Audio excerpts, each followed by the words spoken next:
Oke. Assalamualaikum warahmatullahi wabarakatuh. Jadi, saudara-saudara mahasiswa, teman-teman semua, siang ini kita lanjutkan materi kita. Kalau pertemuan seminggu yang lalu, kita sudah membahas tentang pendahuluan di bab 1. Di situ ada namanya sistem bilangan real, ya. Di dalam sistem bilangan real itu kita kemarin mendefinisikan ada yang namanya bilangan bulat, ya. Kemudian ada yang namanya bilangan rasional, ya. Sampai kepada kita mendefinisikan yang namanya bilangan real, ya. Sudah kita definisikan kemarin, dan dari evaluasi yang sudah dikumpulkan ke saya, ya, ada sebagian yang sudah saya nilai, ada yang belum juga saya nilai. Ya, artinya kalau Anda mengumpulkannya lewat dari hari Jumat, mungkin termasuk kelompok yang belum saya nilai. Tetapi kalau di hari Jumat mengumpulnya, sebelum hari Jumat, itu insya Allah sudah saya kasih skor semua. Ya, itulah perolehan di evaluasi pertama. Ya, tapi pada intinya Anda semua sudah bisa mengerjakannya dengan baik, ya. Tandanya itu saya tulis di situ good, itu baik, ya. Baru naik nanti ke level good job dan excellent, gitu ya. Nah, di pertemuan kali ini masih sama, saya share ini saya, ya. Nah, ini.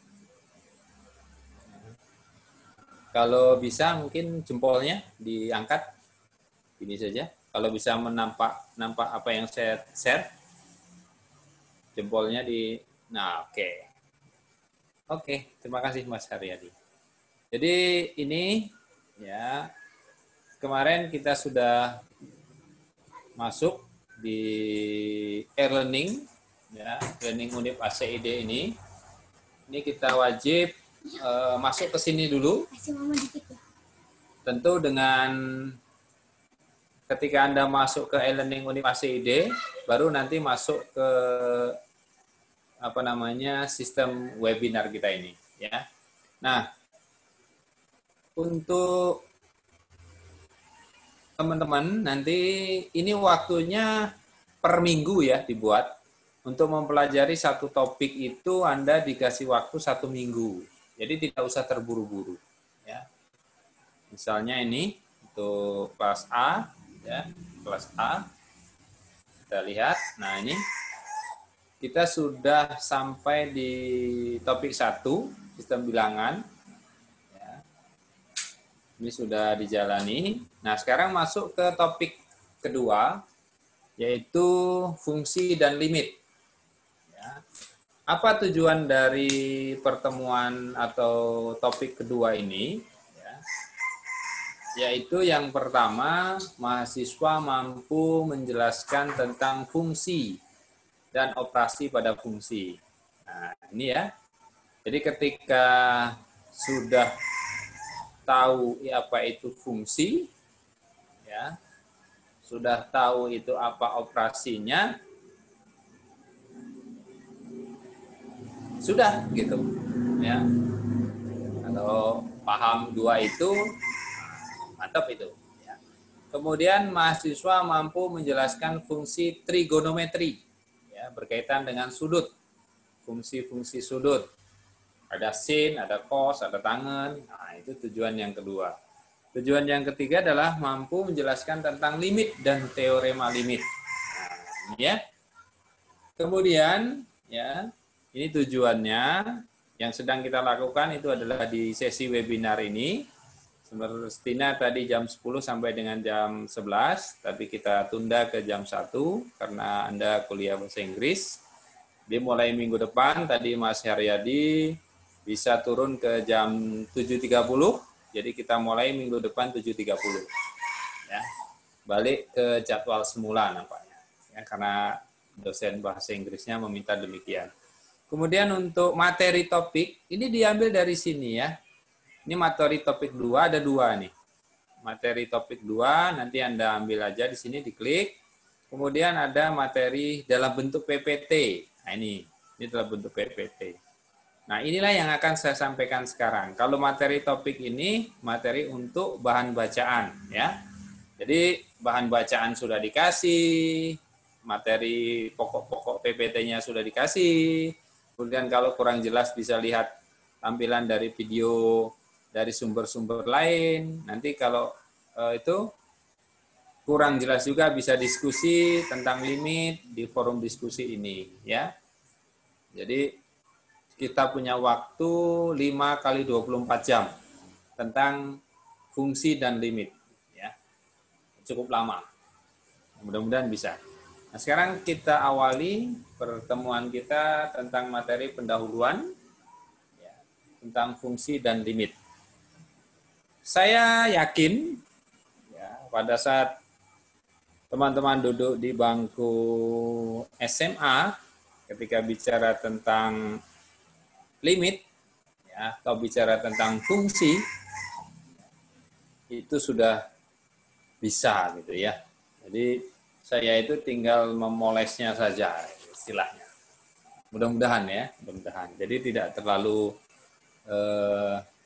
sulit. Oke, kita tunggu. Mohon maaf, jaringan memang kalau IndiHome beginilah.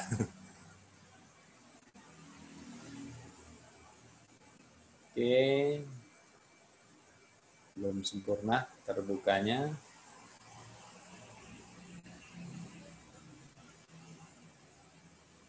Ini nanti ada 2 pengertian saja yang akan kita bahas tentang limit dan fungsi, ya, untuk pertemuan ini. Nanti sisanya adalah kewajiban teman-teman untuk mengeksplor di bahan bacaan. Bahan bacaannya di situ sudah saya kasih, atau Anda mau cari sendiri bukunya, itu bukunya judulnya Kalkulus, jilid 1, ya. Itu penerbitnya Erlangga, ya. Itu kalau mencari di apa namanya, ada nggak ya di Tokopedia atau apa gitu yang soft file, ya? Atau di Erlangga yang soft file? Mungkin ada, mungkin. Kalau saya punyanya yang saya share itu yang berbahasa Inggris, tapi saya yakin teman-teman nggak akan kesulitan lah, kalau bahasa Inggris kan mudah ya.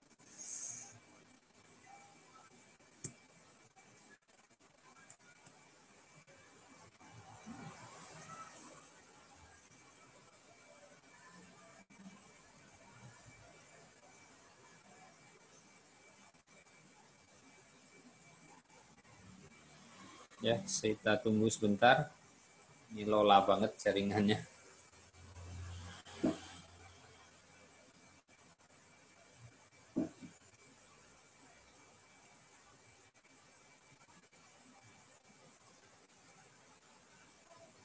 Pada intinya sebenarnya kalau kita bicara tentang limit dan fungsi, ya, itu kita bicara fungsi dan grafiknya, ya, bagaimana menggambar fungsi dalam grafiknya. Tentu teman-teman sudah pernah dijelaskan di bangku SMA, ya, gitu ya. Nah, ini bisa share saya dilihat ya, PPT saya bisa dilihat. Kalau bisa jempolnya sekali lagi. Saya terlalu banyak ngomong, oke, siap. Malah nggak bisa nampak. Nah, kita next. Nih, apa itu limit? Limit,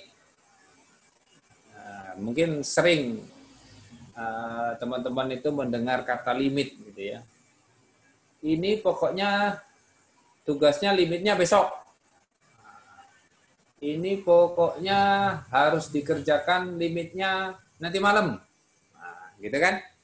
Nah, kalau kita lihat dari arti kata, ya, limit itu bisa diartikan sebagai batas. Ya, ini bisa kita artikan sebagai batas. Ini bisa kita artikan sebagai membatasi. bisa diartikan sebagai mempersempit, bisa juga diartikan dengan mendekatkan. Nah, itu kalau kita lihat dari aspek arti kata. Nah, dalam kehidupan sehari-hari, ya, kita itu sering dihadapkan pada masalah-masalah pendekatan, ya, tentang suatu nilai atau besaran. Contohnya begini,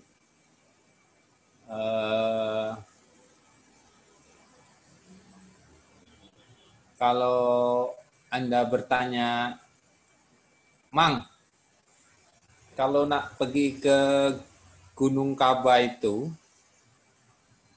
berapa jauh lagi? Misalnya kita lagi mau hiking nih, tanya sama penduduk setempat. Mang, mau ke Gunung Kaba itu berapa jauh? Berapa lama lagi? Ah, dekat sinilah.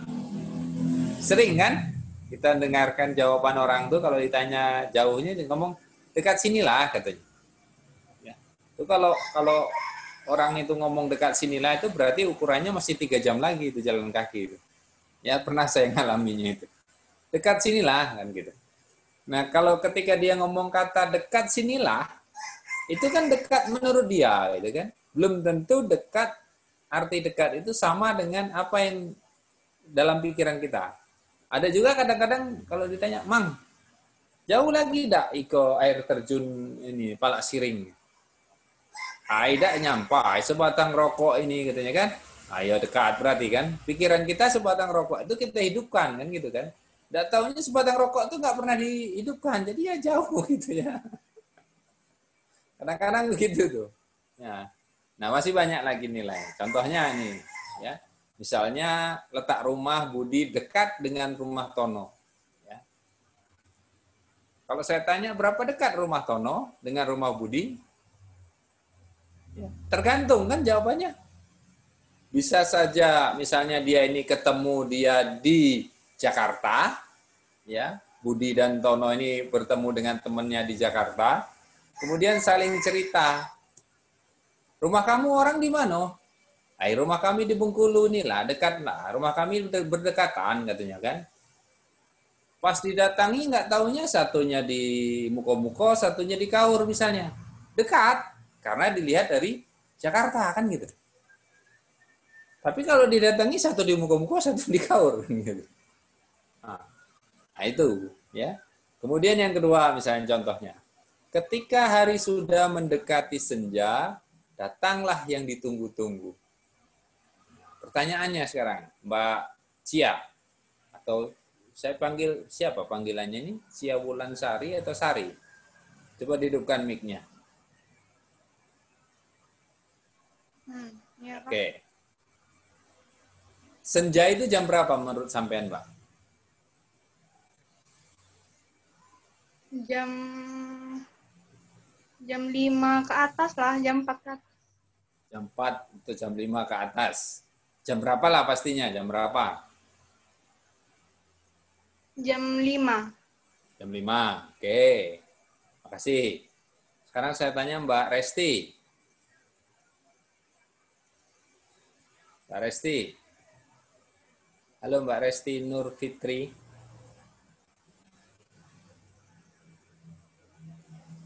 Nah, hidupkan mic-nya Mbak.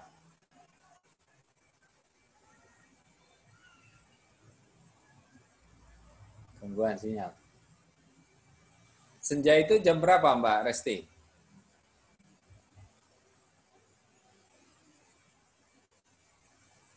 Mic-nya belum hidup tuh.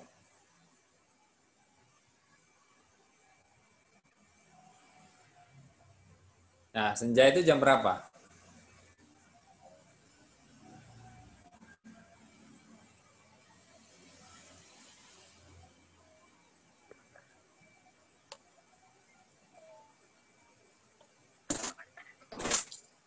Oh, nggak tahu ya. Oke lah, nggak apa-apa. Oke.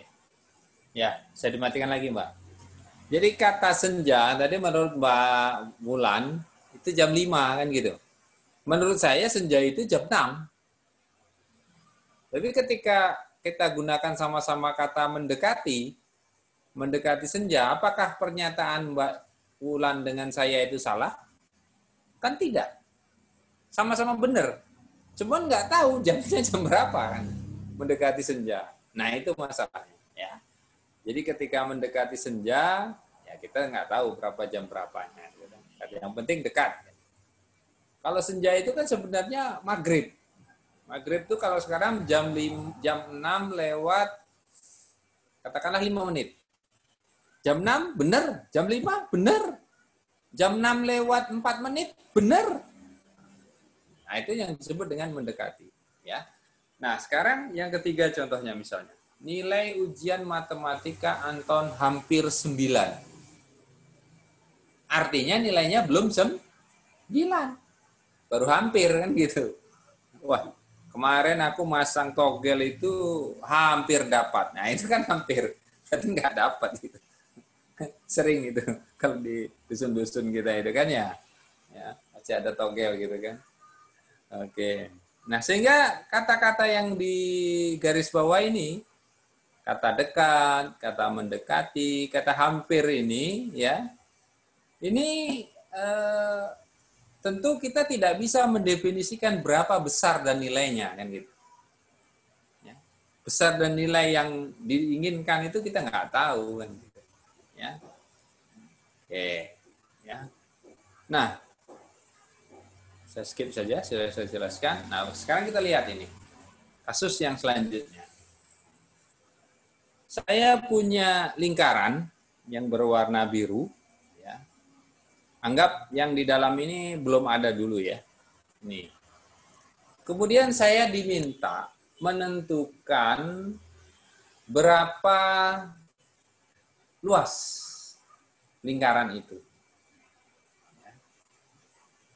Maka yang saya lakukan yang pertama itu adalah saya gambar segitiga sama sisi di dalam lingkaran itu. Ya, saya gambar nih segitiga sama sisi. Ya, mana ini saya tadi? Ini saya sudah gambar di sini ya. Nih, oke, kursor yang bagus. Ini yang merah ini. Maka ketika saya gambar segitiga sama sisi, saya jadi tahu berapa luas segitiga itu.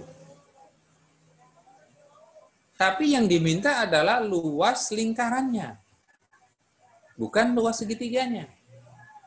Maka yang terjadi adalah saya hanya bisa mengukur luas segitiganya, sehingga menyisakan ruang-ruang 3 ini, 1, 2, dan 3. Ya. Ini tersisa ruangannya. Di sini. Kemudian, kalau gitu supaya ruang sisanya semakin sempit, saya gambar deh persegi yang sama sisinya. Oke, kita gambar persegi. 1, 2, 3, 4. Oke, saya dapat luas perseginya. Tapi saya masih punya sisa yang tidak terukur. Ya. Kalau gitu saya tambahin aja seginya.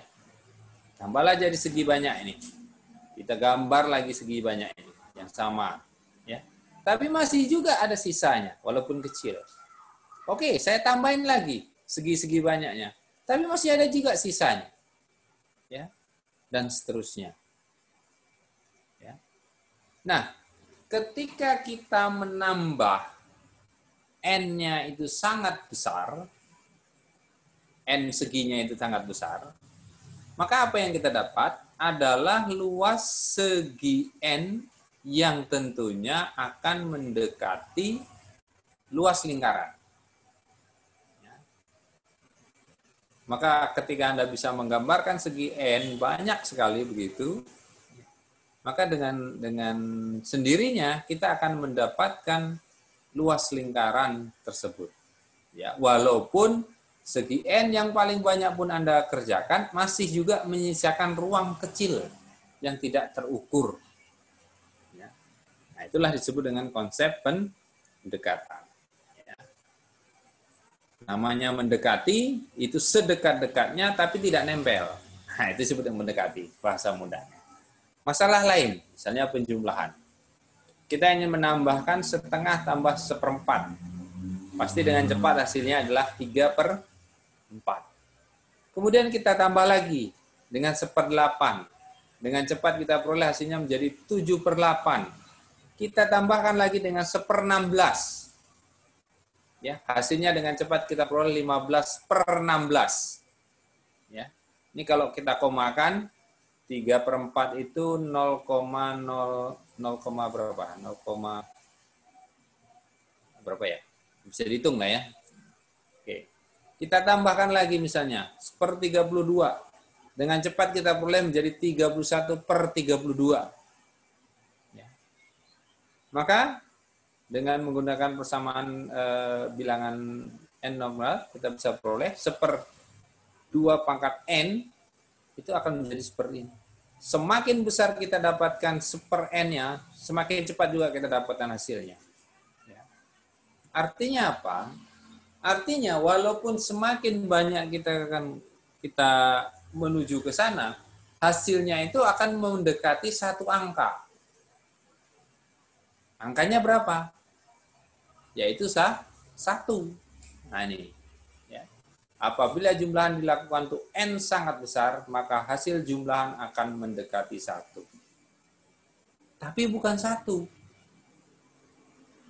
Mendekati 1. Ya, itu disebut dengan limit. Nah, sekarang masalah mekanika nih contohnya. Contohnya misalnya ya. Ketika Anda tadi mau pergi ke pasar, katakanlah begitu, dari rumah jam 7, ya ini jam 7, kemudian sampai ke pasar jam 7.30, kemudian jarak dari rumah Anda ke pasar itu kurang lebih 15 km. Ya. Maka kalau ditanya berapa kecepatan rata-ratanya? Kalau kecepatan rata-rata kan mudah ya, dalam mekanika atau fisika dasar itu, waktu jarak dibagi dengan waktu tempuh. Ya, jaraknya 15 kilo, waktu tempuhnya ya jam 7.30 dikurangi jam 7. Artinya 30 menit gitu ya. Atau setengah jam. Sehingga kalau dibagi menjadi 30 km per jam. Ya, ini disebut dengan kecepatan rata-rata. Sekarang pertanyaannya bukan itu. Ya. Apakah Anda dari jam 7 tadi dari rumah sampai ke pasar jam 7.30 itu tetap segini kecepatannya? Tentu jawabannya pasti tidak. Karena apa? Jam 7 tadi Anda diem, motornya belum bergerak. Anda starter, tarik gas, baru mulai berjalan. Dari 0, naik, gitu. Karena Anda Valentino Rossi, misalnya Mas Jody itu Valentino Rossi gitu kan, ya. Pas ketemu jalan lurus, ngebut 100 km per jam misalnya. Depan-depan ada kerbau misalnya. Ngerem dulu kan gitu. Menjadi 0 lagi supaya kerbonya lewat kan gitu. Nah, bagaimana kita menentukan kecepatan pada titik-titik tertentu tadi? Kalau total keseluruhannya average-nya kita dapat 30 km per jam. Bagaimana pada saat T detik atau T waktu lah katakanlah. T menit sekian gitu. Nah, itu bisa kita lakukan, katakanlah seperti ini konsep. Kita tahu bahwa ketika kita bicara tentang kecepatan, itu adalah jarak dibagi dengan waktu. Pasti itu. Nah, ketika kita ingin melihat 7 lebih T menit, 7 lebih T menit, ya, T menit itu kan bisa antara jam 7.00 sampai jam 7.30 tadi batasnya. Ya, Anda sudah menempuh jarak X kilometer. Maka dengan cepat kita bisa peroleh kecepatannya itu adalah X per T kilometer per menit. Kenapa per menit? Ya karena kita 7.30 T menit tadi kan. T menit. Ini kita rubah dari menit menjadi jam. Tentu 1 jam itu 60 menit, kalau dibagi menjadi seper. Ketika seper, maka dibalik dia menjadi perkalian. 60 kali X per T. Nah ini dapat 60. kemudian satuannya menjadi jam. Nah, dengan ini baru kita tahu. Misalnya pada saat sekian kilo, waktu sekian, berapa kecepatan rata-ratanya? Ya, itu bisa dihitung dengan persamaan ini. Nah, tapi celakanya kalau kita bicara rentang waktu 7 sampai 7.30 tadi, ya, kita punya yang namanya selang. Bukan selang air ya, nanti selang air dikatanya ya. Selang waktu.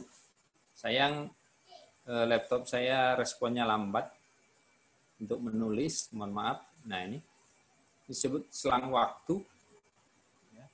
Ini selang waktu yang disimbolkan sebagai delta. Ini selang waktu. Nah, di mana konsep limitnya? Ini kita baru masuk di sini konsep limitnya. Ketika kita ingin mendapatkan kecepatan sesaat yang real, real velocity pada titik T menit tadi, maka tentunya kita buat, ya, katakanlah tadi begini ya. Nih, di sini misalnya T 7.30 tadi. Saya sebutlah di sini ada T1,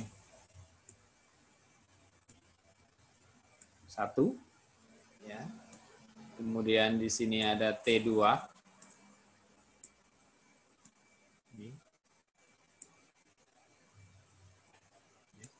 Maka rentang waktunya atau selang waktunya itu kan antara T1 dan T2. Ini disebut dengan delta T.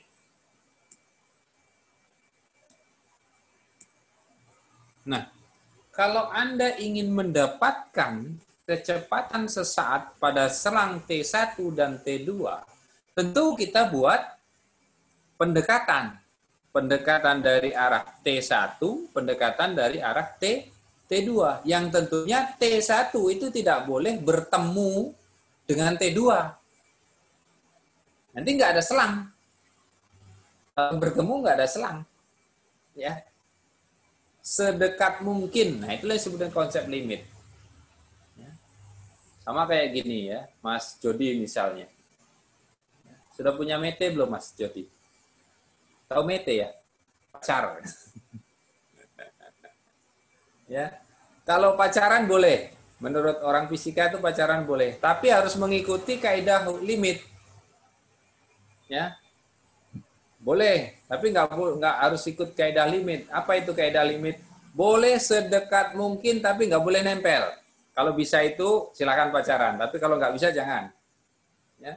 Bawa motor harus nggak boleh dekat nian, nah, harus ada jaraknya. Lagi berdua harus ada jaraknya, kan gitu. Kan pacaran itu boleh asalkan tidak ketemu, kan gitu. Kalau ketemu jadi masalah, gitu. Ya, candaan saya aja sore-sore ini ya. Itu konsep limit bermainnya di situ. Selagi masih ada selang, nah, jarak selang ini, maka bisa kita tentukan sesaat. Ya. Nah, karena T1 mendekati T2 sedekat mungkin atau bergerak saling mendekati begitu, maka tentunya ya kita akan dengan mudah menentukan nilai pendekatannya. Tapi berapa nilainya di dekat itu kita sulit menentukannya. Tapi seberapa dekat berapa dekat nilai pendekatannya itu bisa dihitung. Yaitu dengan menggunakan yang namanya limit. Oke ya. Oke. Nah, selain kecepatan, permasalahan lanjut yang berkaitan dengan konsep limit, ya, itu adalah slope, ya, slope atau kemiringan, ya, biasa disimbolkan dengan M. Kalau Anda baca bukunya, ya, M begini, ya, M, mau kepanjangan ini.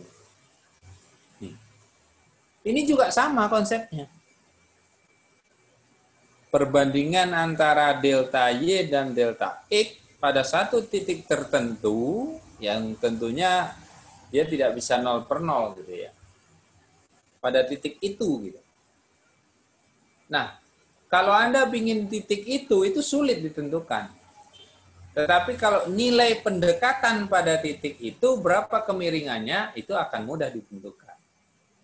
Yaitu dengan menggunakan konsep limit. Ya. Yaitu konsep mendekati. Mendekati sedekat mungkin tapi tidak bersentuhan. Nah, itulah limit. Nah, kalau Anda bisa, silakan. Silakan apa tadi? Ya, yang nggak boleh lah ya. Oke, saya lanjut saja. Ini sudah saya jelaskan minggu yang lalu. Nah, sekarang kita masuk yang kedua. Limit sudah. Kita bicara fungsi.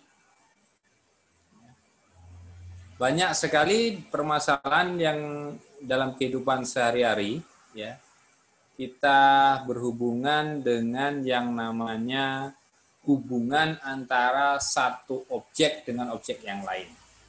Contohnya kita misalnya, saya dosen, Anda mahasiswa. Apa hubungannya? Kira-kira? Ya, hubungan antara dosen dan mahasiswanya dalam konteks ini adalah belajar tentang matematika dasar. Nah, di situ terjadi hubungannya, ya. Misalnya antara pedagang dan pembeli, antara majikan dan pelayan, antara bank dan nasabahnya, dan seterusnya. Nah, hubungan itu disebut dengan relasi. Nah, itulah yang disebut dengan hubungan. Hubungan-hubungan yang punya makna itu disebut dengan relasi. Ya. Nah, ketika satu objek dengan objek yang lain yang terhubung dengan relasi tadi dan memenuhi syarat tertentu, maka hubungan itu disebut dengan fungsi. Jadi fungsi itu bisa kita definisikan sebagai relasi, ya, ini bahasa sederhananya, relasi yang memenuhi syarat tertentu dari satu objek dengan objek yang lainnya secara tepat. Artinya begini, ya, ini ada gambarannya.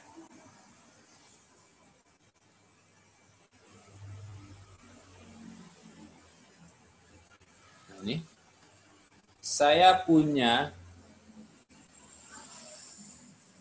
ini ya. Ini ada daerah asal atau yang disebut dengan domain, di mana kelompok asal ini terdiri dari 1, 2, 3, 4. Atau katakanlah disebut dengan X. Kemudian ada daerah rank. Rank ini disebut dengan daerah hasil yang disimbolkan dengan Fx. Dia ada 3 hasilnya. 1, 2, 3. Kemudian antara domain dan rank, antara daerah asal dan daerah hasil, itu terkoneksi oleh satu relasi. Ya, ini relasinya. Tapi syaratnya tadi disebut fungsi jika relasinya itu tepat. 1x menghasilkan fx. Tepat yang ini. 1x menghasilkan fx. 1x menghasilkan fx. Loh, kok fx-nya bisa ada 2? Oh, enggak apa-apa. Boleh. Daerah hasil itu bisa merupakan hasil dari x atau domain-domain yang lain ketemu dengan hasilnya. Nah, itu yang tidak boleh. X itu nggak punya pasangan di Fx, itu yang nggak boleh. Ya. Kalau itu terjadi, maka itu bukan fungsi. Yang disebut fungsi itu adalah korespondensinya harus tepat antara daerah domain dengan daerah hasil. Nah, kalau kita misalkan dalam bentuk gambar mesin lah, katakanlah mesin. Mesin paling sempurna ini siapa? Apa? Kok siapa? Ada yang bisa jawab? Mbak, siapa nih? Siapa? Mesin yang paling sempurna ini apa? Ayo. Monggo. Misalnya Mbak Hera Aniskartika. Mesin yang paling sempurna di dunia ini apa?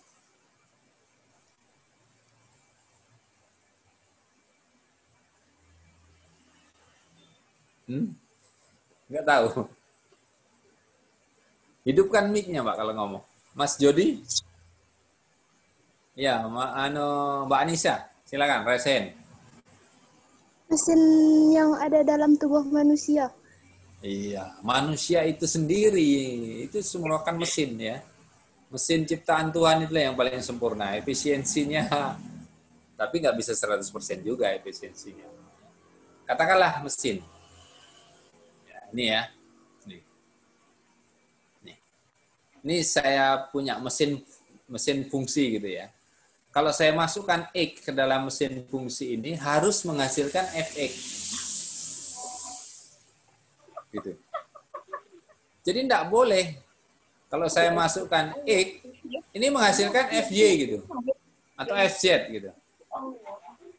Itu tidak bisa, itu bukan fungsi namanya.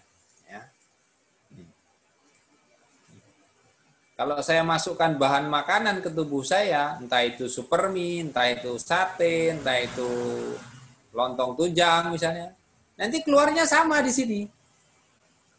Bukan yang lain-lain yang keluar tuh. Ya, Mas ini ya.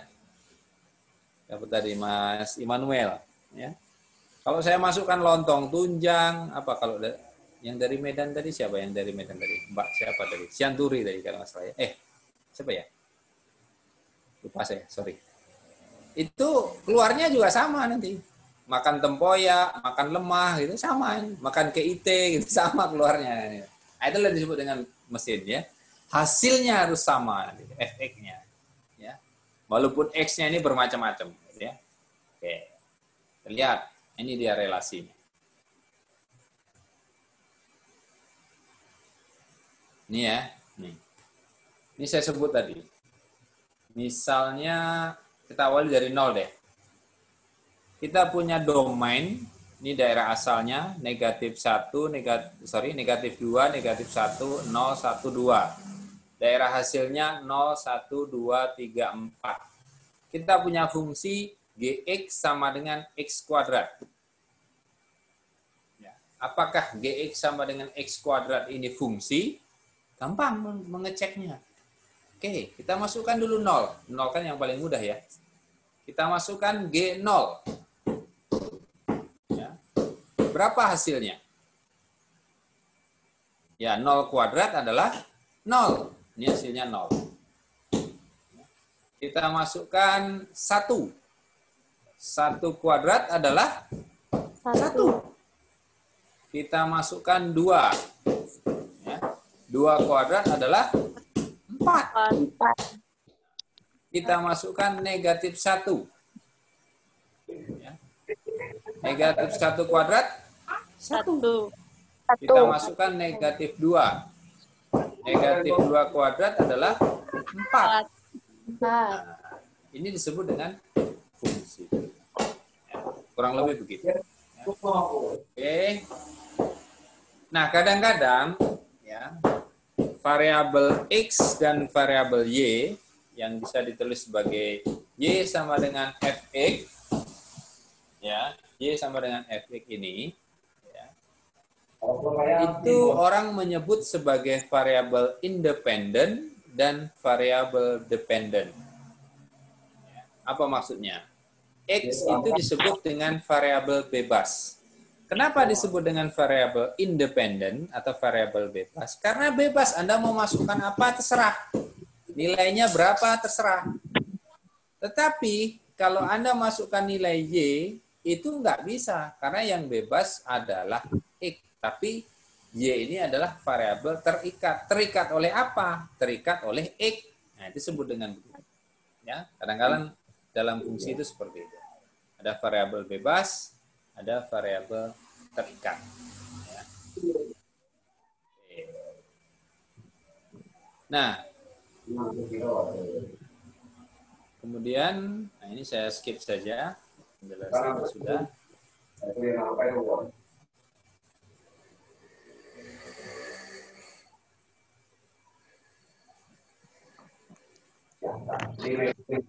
Ini kenapa banyak yang oh yang ini ya, terkeluar masuk sendiri ya? Oke, mana ini? Iya, Nah. Pak, tingginya, Pak. Ya, nggak apa-apa. Nah, sekarang bagaimana operasi fungsi itu berjalan? Nanti bisa dibaca di catatan materi kuliahnya. Operasi pada fungsi itu bisa ada beberapa macam. Ya. Yang pertama, operasi penjumlahan. Ya. Sum, itu penjumlahan. Misal saya punya dua buah fungsi, yaitu f ditambah g dengan variabel sama, x, maka kita bisa tulis menjadi fx ditambah gx. Contohnya ini. Ini contohnya. Ini variabel fx, ini variabel gx. Yaitu x dikurang 3 dibagi 2 ditambah akar x. Ya, ini aturan yang pertama. Bisa juga dikurangi. Ya, f dikurang g, x menulisnya menjadi fx dikurang gx. Contohnya ini. Ya, hanya beda tandanya. Bisa juga dikali, yaitu f dot g x. Ya, tapi ini variabelnya sama ya, variabel sama-sama x. Maka menulisnya bisa menjadi fx dot gx atau dikali dot itu ya. X dikurang 3 dibagi 2 dikali langsung. Ya. Bisa juga dibagi. Ya, menulisnya seperti ini. Fx per gx sama dengan x dikurang 3 per 2 akar x. Ya. Nih. Itu beberapa operasi dasar. Oke, ini saya skip saja. Nah, sekarang bagaimana dengan fungsi trigonometri? Ya, nanti kita buka sesi tanya-jawab setelah saya sampaikan semua materi dulu ya. Tinggal satu ini aja. Nah, fungsi trigonometri, kalau kita bicara tentang fungsi trigonometri, tentu kita bicara yang namanya fungsi sudut ya, berkaitan dengan sudut. Nih, dari satu segitiga misalnya. Sebentar, mohon di unmute suaranya. Speakernya masih hidup. Oke, siap. Nah, ini kaitannya dengan satu segitiga. Misalnya saya punya segitiga untuk mendefinisikan fungsi-fungsi trigonometri. Kita punya satu segitiga segitiga siku-siku yang kita posisikan sedemikian rupa. Kemudian kita ambil sudutnya di sisi sebelah sini. Ya, maka kita punya 3 definisi. Ya. Yang pertama yang namanya hipotenusa atau sisi miring. Ini ya, ini sisi miring. Ya, kita bahasa Indonesia kan sisi miring. Kemudian sisi di depan sudut. Ini. Ya, ini disebut dengan sisi di depan hadapan. Ya, opposite. Ini hadapan bahasa Indonesianya. Kemudian sisi di samping ya, atau dekatan. Ya, ini definisi yang bisa kita gunakan untuk mendefinisikan sin, fungsi sin theta, cos theta, dan tangen theta. Ya. Maka dengan cepat, ini juga sudah diajarkan barangkali pembuktiannya. Saya tidak akan membuktikan lagi. Kalau kita ingin mendapatkan sinus tetanya, itu kita gunakan sisi opposite-nya dibagi dengan sisi miring. Ya, itu sinusnya. Kalau kita ingin mendapatkan kosinusnya, kita hadapan ya dibagi dengan sisi miringnya. Ya, gitu. Ya. Kalau tangannya, ya sudah sisi hadapan dibagi dengan sisi dekatan. Ya, sisi ini dibagi dengan sisi. Ya, untuk pembuktiannya saya tidak buktikan di sini. Ya, tapi yang penting Anda sudah mendapatkan ini. Nah, sekarang kaitannya dengan lingkaran satuan untuk fungsi sinus dan kosinus. Ya. Ini adalah lingkaran satuan. Misalnya seperti ini. Saya punya satu lingkaran dengan jari-jari satuan. Ya. Kemudian saya punya satu titik dalam sistem koordinat kartesian A itu adalah 1,0, maka menulisnya di sini 1,0. Kemudian ya saya ingin mendapatkan satu titik tertentu di sembarang tempat. Katakanlah titik itu saya simbolkan dengan P. Dengan koordinat tentunya X, Y. Ini sembarang ya, sembarang. Sehingga antara A dan P itu punya lintasan sepanjang T kecil. Nah, kalau titik ini kita proyeksikan terhadap sumbu X, ya terhadap sumbu X, maka di sini proyeksikan ke sini, maka dia punya jarak dari titik origin point-nya sebesar X. Ya.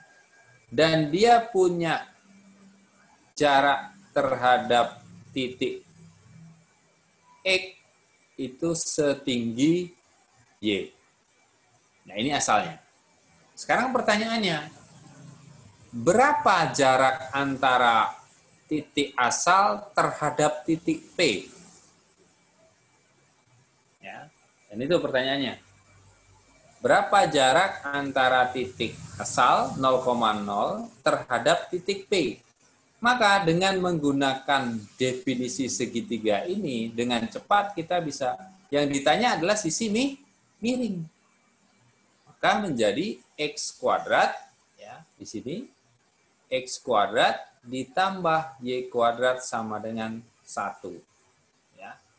Persamaan ini sering disebut dengan persamaan lingkaran. Ya. Nah, sekarang apa kaitannya dengan sin dan cos? Nih, jadi andai kata T itu adalah menentukan titik P, XY, ya, maka kita bisa menghubungkan berapa nilai sin T, ya, itu berapa. Gitu. Dari tadi, ya, dari definisi awal tadi kita, nih, sin itu adalah sisi ini dibagi dengan sisi miring. Ya, nih sudutnya ini. Sudut ini Anda ukur di sini, Anda ukur di ujung sini, Anda ukur di ujung sini, sama nggak sudutnya? Sudut ini, Anda ukur di sini, ya, Anda ukur di sini. Sebentar, saya gambar. Nah, misalnya Anda ukur sudutnya di sini, atau Anda ukur sudutnya di sini. Besar sudutnya sama nggak?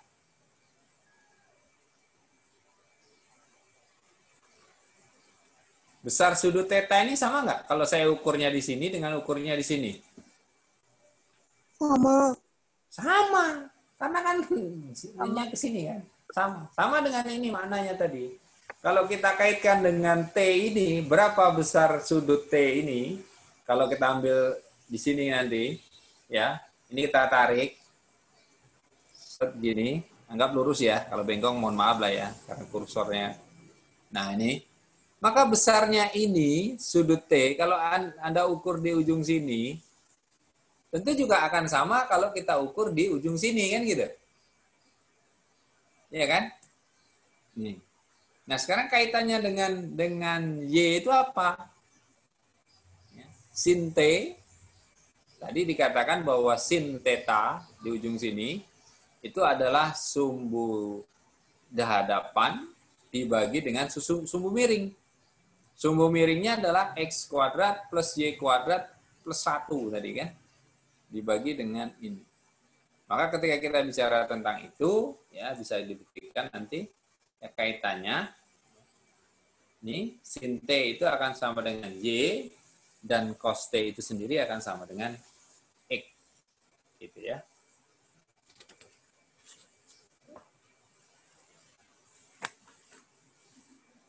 Oke. Ya, ini untuk fungsi trigonometri.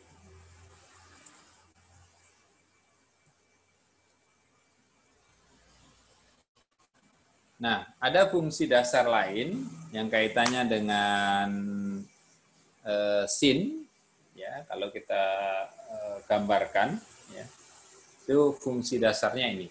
Ya. Sin T plus 2Pi sama dengan sin T, dan cos T plus 2Pi itu sama dengan cos T. Ya.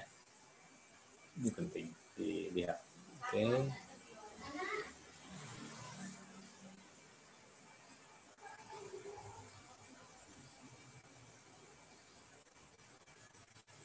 Itu yang bisa saya jelaskan untuk sore ini. Ya, untuk mungkin ada yang ingin ditanyakan, silakan. Saya stop share dulu. Untuk Pak, izin bertanya Pak. Ya, silakan, Mas. Tugas evaluasi itu terakhir deadline-nya kapan, Pak? Evaluasi yang mana ya, Mas Haryadi? Topik kedua. Oh, topik kedua. Oke, topik kedua deadline-nya hari Jumat jam 23.59. Ya, kalau kemarin kan belum saya strike untuk deadline-nya masih boleh-boleh lah kan gitu. Tapi kemarin sekaligus untuk latihan. Kalau sekarang strike saya, kalau Anda tidak mengumpulkan tugas kedua itu Jumat ya kalau nggak salah, nanti bisa dilihat. Jam 23.59, jam 24.00 aja Anda baru klik OK gitu, itu nggak tersimpan lagi di sistem. Jadi by system, bukan saya. Ya, bukan saya yang menganukan. Sistemnya disetting begitu. Itu Mas Haryadi. Sudah bisa melihat tugasnya ya, teman-teman yang lain? Jadi tugasnya juga sama, itu ada di sini ya. Di sini. Pokoknya semuanya dalam 5 kali 24 jam, itu Anda itu berinteraksi kapanpun, dimanapun, asal masih ada sinyal, dengan mata kuliah saya itu di sini. Ya, di elearninguniv.ac.id, di topik 2 ini. Ya, di sini. Jadi enak. Jadi nggak terbatas waktu. Nanti kalau Anda kurang paham dengan PPT saya, yang saya sebutkan ini di-download saja. Ini topiknya ada di materi kedua ini. Ya, yang ditanya Mas Haryadi tadi itu yang ini. Ya, sorry. Nah ini tugas evaluasi. Ya. Ini diklik saja. Untuk pengerjaannya gimana? Untuk pengerjaannya gampang. Cukup ditulis di kertas saja, kemudian difoto, supaya kalau foto kan besar mungkin ya, dibuat dari apa sih aplikasinya saya lupa. Di HP itu yang membuat PDF, mungkin Anda lebih tahu dari saya. Dibuat PDF-nya ya, satu file saja, kemudian diupload ya. Di sini. Nah, ini sudah ada 5 orang nih yang mencoba-coba nih kayaknya. Mencoba melihat atau mencoba mengerjakan ini. Kita cek dulu.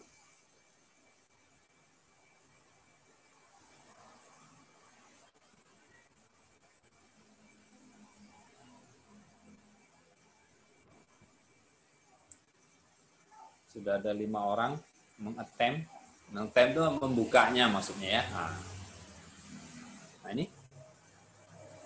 Oh ya, sudah banyak ini. In progress. Jadi tadi sudah, bahkan ada yang malam tadi nih. Mbak Messi. Wah, malam tadi dia. Tapi belum komplit kan? Belum komplit, nggak apa-apa. Ya. Nih. Nanti diinikan aja. Ini tandanya orangnya sudah pernah membuka dan lagi mengerjakan. Ya.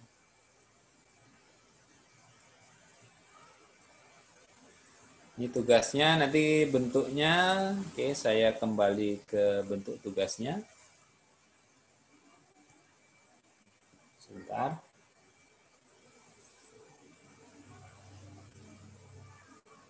Ini bentuk tugasnya, ya. Saya preview dulu, biar Anda tahu, biar nggak salah. Nah ini, silahkan dikerjakan soal berikut.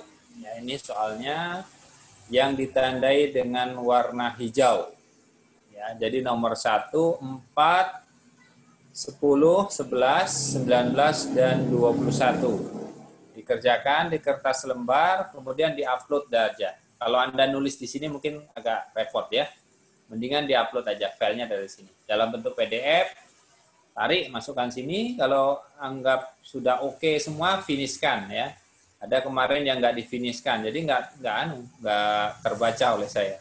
Kemudian bertanya, Pak harus difinishkan. Nah, kalau ketika harus finish, baru bisa terkirim. Gitu. Ya. Jadi kuncinya kalau sudah saya nilai, maka tugas itu nggak bisa diapa-apain lagi. Tapi kalau tugasnya belum saya nilai, Anda sudah sekali ngirim. Teringat, nomor 11 salah nih kayaknya nih. Kalian perbaiki lagi. Tapi nguploadnya jangan nomor 11 saja ya. Nomor artinya ke 6-6-nya diupload semua gitu. Nomor 11 diperbaiki. Kirim lagi. Boleh. Seperti itu. Oke, ini tugasnya. Mudah-mudahan terbaca. Kalaupun tidak terbaca, Anda bisa ambil tugas ini, saya ambil dari materi topik 2. Saya perlihatkan ya. Nah ini materi PPT-nya, bisa di-download. Nah materi topik 2 ini saya ambil dari sini tugasnya.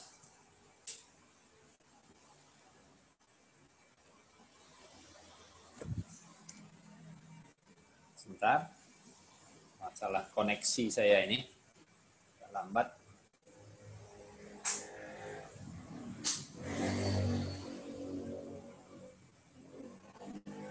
Nah ini, kalau saya menyarankan, kalau Anda daripada buka tutup, semua materi sebaiknya di-download dulu. Download, disimpan, bikin satu folder, matematika, topik 1, topik 2. Jadi nggak perlu lagi buka. Ya. Sudah disimpan di HP-nya, atau dibaca kan enak.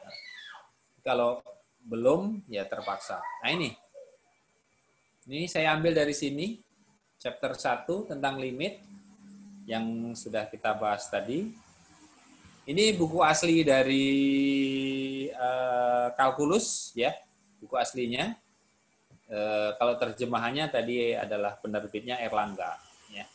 Ada juga sudah diterjemahkan. Ya.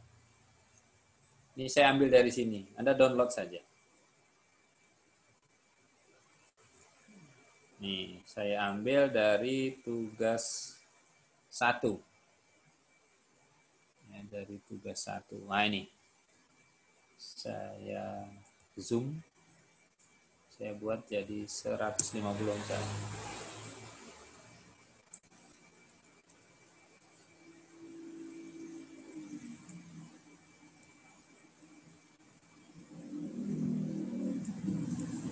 Nah ini dia, tugasnya. Kalau misalnya yang tadi sulit dilihat, ya bisa langsung dari sini. Ya, ini tugasnya. Oke, semuanya ada di e-learning Univ ACID. Ya, Anda bergerak sekali semua ada di sini. Next, mungkin ada yang ditanyakan? Silakan.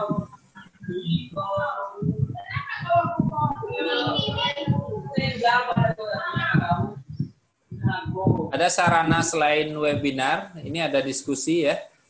Diskusi ini silakan dimanfaatkan, bisa diskusi dengan sesama teman Anda. Caranya gimana? Klik aja nih, diskusi tentang limit. Klik. Ya. Nih.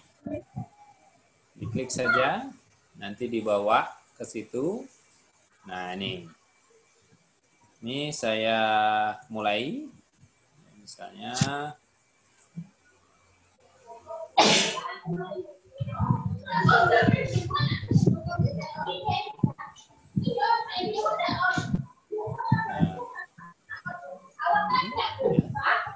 saya mengucapkan salam misalnya.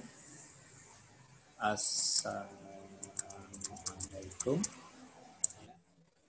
Nah, ini nanti bisa Anda balas atau Anda bertanya, Pak, saya mau bertanya. Tapi kelemahannya adalah tidak real, tidak apa ya? Kalau saya nggak buka e-learning saya, maka saya tidak tahu ada pertanyaan gitu. Beda dengan WhatsApp atau dengan Telegram. Ya boleh dengan menggunakan ini, silakan. Responnya mungkin agak tergantung orangnya, buka atau tidak. Tapi kalau Telegram, insya Allah real time. Jadi kita diskusi di Telegram ya, selain di sini. Oke. Ini saya stop share saja.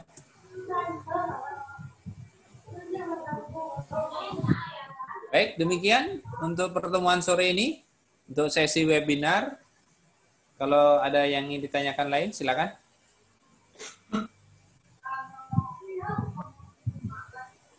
Jangan lupa absensi. Di pucuk paling atas di e-learning Univ ACID itu ada absensi.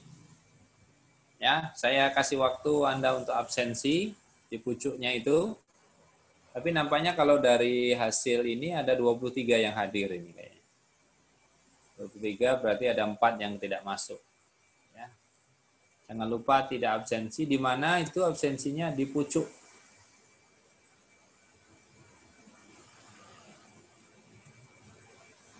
Pucuk. Mana pucuknya? Di atas, paling atas, di atas topik. Ini topik 2, nah ini. Atau jangan-jangan sudah ada yang absen. Nih, absen mata kuliah. Ya. Saya ingin lihat dulu.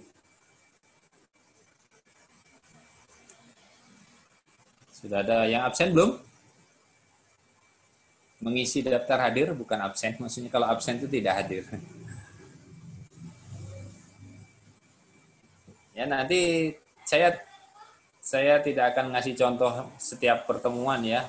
Yang penting kan sudah gitu, masa tiap ini kasih contoh terus ini. Nah, ini hari ini tanggal 21. Nih. Di sini. Ya mestinya jam 10 tadi, tapi nggak apa-apa, masih bisa, mudah-mudahan.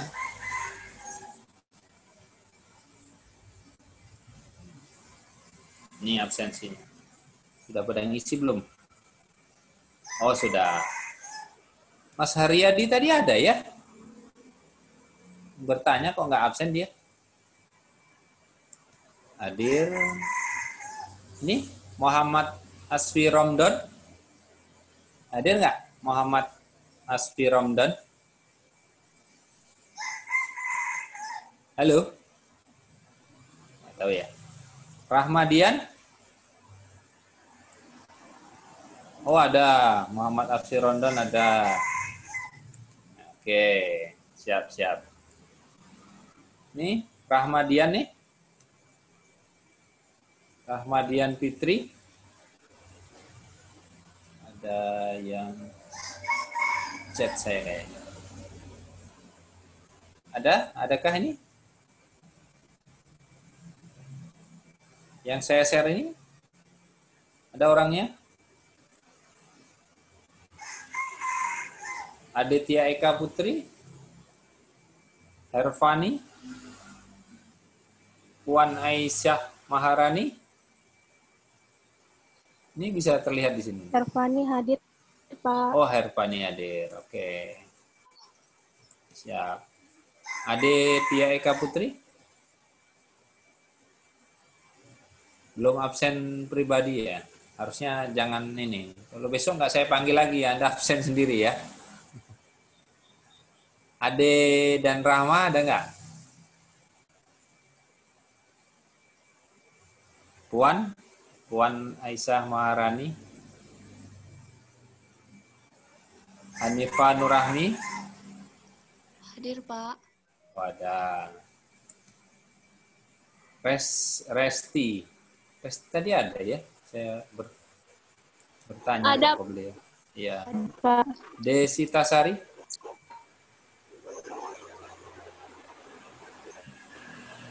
Desita Sari? Nggak ada ya. Puji Wahyuningsi? Besok tolong absen sendiri ya, kayak teman-temannya ya. Nggak ada ya, saya share nih. Jangan boleh, Pak. Hah? Siapa? Siapa itu? Siapa yang ngomong tadi? Nggak, saya perbaiki bisa, Mas Yan. Jangan takut.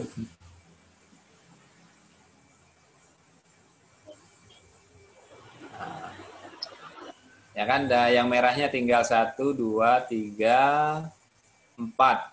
Mestinya cuma 4. Karena 23, nggak masuk 4 kan, mesti satu orang lagi nih. Puji Wahyuningsi ada? Atau Desita Sari? Atau oke lah, nanti bisa ini kan, self enrollment sendiri ya. Saya pikir itu teman-teman, silakan kalau ada yang ditanyakan. Kalau tidak ada, silakan eksplorasi materi yang sudah saya siapkan. Ya, PPT-nya yang sebagian sudah saya jelaskan, kemudian materinya sudah ada. Kalau tidak masih kurang jelas, bisa dibicarakan di grup Telegram kita. Kita akan diskusikan di situ. Waktunya sampai 1 minggu ini ya, satu topik itu 1 minggu. Ya. Silakan. Saya pikir itu. Kalau tidak ada, saya sudahi untuk webinar sore ini. Terima kasih atas waktunya, atas atensinya. Kita sudahi dengan mengucapkan salam hamdalah. Alhamdulillahirrabbilalamin. Billahi taufiq wal hidayah. Assalamualaikum warahmatullahi wabarakatuh. Waalaikumsalam warahmatullahi Waalaikumsalam wabarakatuh. Oke.